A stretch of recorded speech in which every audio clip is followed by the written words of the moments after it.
হলিউডের পর্নোগ্রাফির ফল কি তারা এখন পাচ্ছে? আমেরিকা মুসলিম দেশগুলোর সাথে যে পাপ করেছে তার ফল কি এখন তারা বুক করছে? আজকে আমি এই ভিডিওটিতে সম্পূর্ণ আলোচনা করব। অবশ্যই ভিডিওটি আপনাকে শেষ পর্যন্ত দেখতে হবে বোঝার জন্য।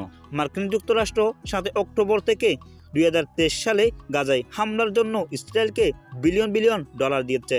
মার্কিন যুক্তরাষ্ট্রে এখন কি তাদের উপর আল্লাহর গজব আসছে?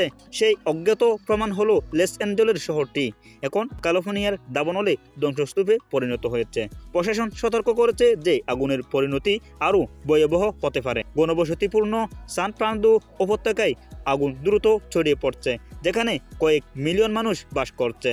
দমকল কর্মীরাও পরিস্থিতি সামাল দিতে অপ্রাণ চেষ্টা করছেন, তারপরেও ব্যর্থ হচ্ছেন। এটি আমেরিকার জন্য একটি শক্তিশালী বার্তা।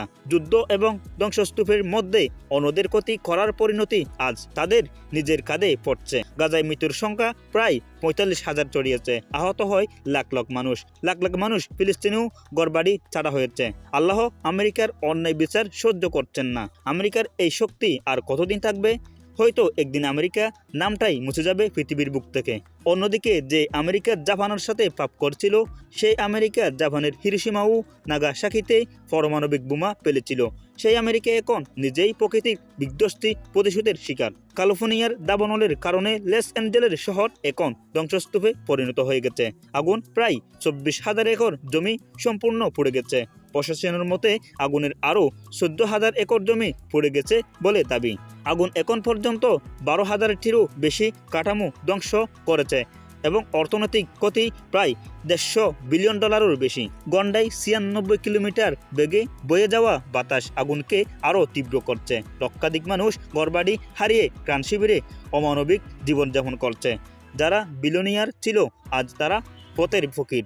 হলিউডের তারকারাই বেশি ইসরায়েলকে সমর্থন করছিলেন গাজার নিরীহ মানুষদের মারার জন্য। এখন তারাই মানবতার জীবনযাপন করছেন ত্রাণ শিবিরে। আপনি যদি অন্যের জন্য একটি গর্ত খনন করেন, তবে আপনি নিজেই সেই গর্তে পড়বেন।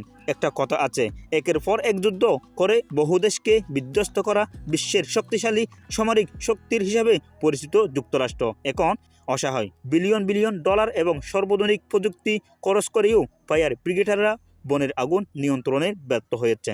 তাহলে ভিডিওটি দেখে কেমন লাগলো বিস্তারিত অবশ্যই আমাদের কমেন্ট বক্সে জানাবেন, এবং আপনি যদি আমাদের চ্যানেলের প্রথম হয়ে থাকেন অবশ্যই আমাদের চ্যানেলটি সাবস্ক্রাইব করবেন, ফেসবুক পেজটি অবশ্যই ফলো করবেন। আসসালামু আলাইকুম ওয়া রাহমাতুল্লাহি ওয়া বারাকাতুহু।